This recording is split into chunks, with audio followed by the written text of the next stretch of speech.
Λογικά μέχρι να ανέβει αυτό το βίντεο σίγουρα θα έχετε δει τις φωτογραφίες που κυκλοφορούν στο Instagram τις τελευταίες μέρες, όπου ο frontman του heavy metal συγκροτήματος Disturbed, David Draiman, φαίνεται να μιμείται την πρέσβυρα καλής θελήσεως του Ισραήλ στην Αμερική και να υπογράφει βόμβες του Ισραηλινού στρατού, οι οποίες θα πέσουν σε κεφάλια αμάχων. Αλλά και τι άλλο θα δούμε? Πρώτα είχαμε τον Γκάνι να φοράει σπάντεξ στο κεφάλι και να κάνει τον μεγαλύτερο συνωμοσιολόγο της Αμερικής να κριτζάρει, και τώρα έχουμε αυτό.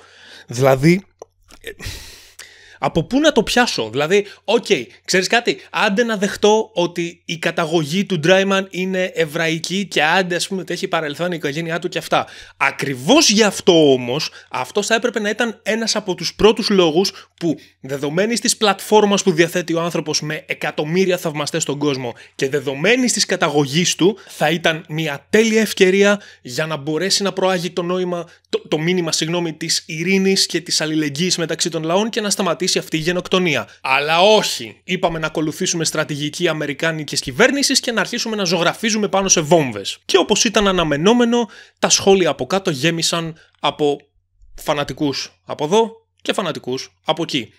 Τώρα, πόσο φανατικός μπορεί να είναι κάποιος που φωνάζει Free Palestine, δεν ξέρω. Λέμε τώρα. Όπως και να έχει, το ζητούμενο είναι ότι χάρη σε αυτό που συμβαίνει τις τελευταίες μέρες, νιώθω ότι επανέρχεται πάλι το ζήτημα διαχώρισε την τέχνη από τον καλλιτέχνη ή τον καλλιτέχνη από την τέχνη, ό,τι θέλετε. Πώς να το κάνουμε? Δεν γίνεται. Δηλαδή, για μένα τουλάχιστον δεν γίνεται. Θέλω να πω, όταν ξέρω ότι ο συγκεκριμένος άνθρωπος, ας πούμε... Μαλάκα, δεν έχω καν λόγια. Το βλέπω να συμβαίνει στο ίντερνετ και είμαι σε φάση... Μαλάκα, δεν μπορεί. Ποιο επεισόδιο Black Mirror είναι αυτό? Τι συμβαίνει? Τι έχουμε χάσει? Όσον αφορά εμένα προσωπικά, δεν νομίζω ότι μπορώ να κάνω διαχωρισμό τέχνης και καλλιτέχνη, και ο λόγος είναι μια βασική κουβέντα που μου έστειλε η Ανθή Μποζοβίτη από του Σύμπνια, link στην περιγραφή από κάτω, όπου στην ουσία λέει ότι τα καλλιτεχνικά δημιουργήματα του κάθε ανθρώπου είναι κάτι σαν εξωτερήκευση του εσωτερικού ψυχισμού του. Με απλά λόγια, δημιουργείς αυτό που θες να εκφράσεις σαν ψυχή. Αν λοιπόν η ψυχή αυτού του συγκεκριμένου ανθρώπου θέλει να ζωγραφίσει σχεδιάκια και καρικατούρες πάνω σε βόμβες οι οποίες θα πέσουν σε κεφάλια αμάχων, όχι, δεν θα ήθελα πάρα πολύ να υποστηρίξω το έργο και τη μουσική του. Γιατί από εδώ και πέρα γύρονται και κάποια άλλα ζητήματα. Θες να μου πεις δηλαδή ότι ο David Draiman δεν γνωρίζει ότι αυτές οι βόμβες δεν θα χρησιμοποιηθούν για την Χαμάς? Δεν γνωρίζει ο άνθρωπος ότι μπορείς να απομονώσεις ένα γκρουπ τρομοκρατών από ένα ευρύτερο γκρουπ πληθυσμού χωρίς να βλάψεις τον ευρύτερο πληθυσμό?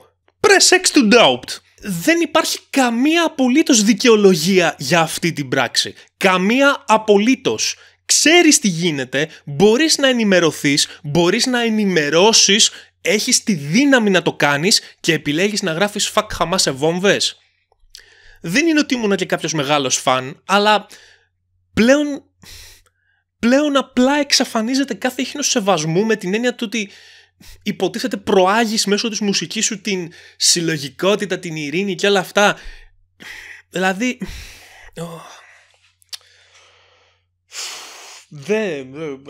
Εντάξει, είναι απίστευτο αυτό που συμβαίνει.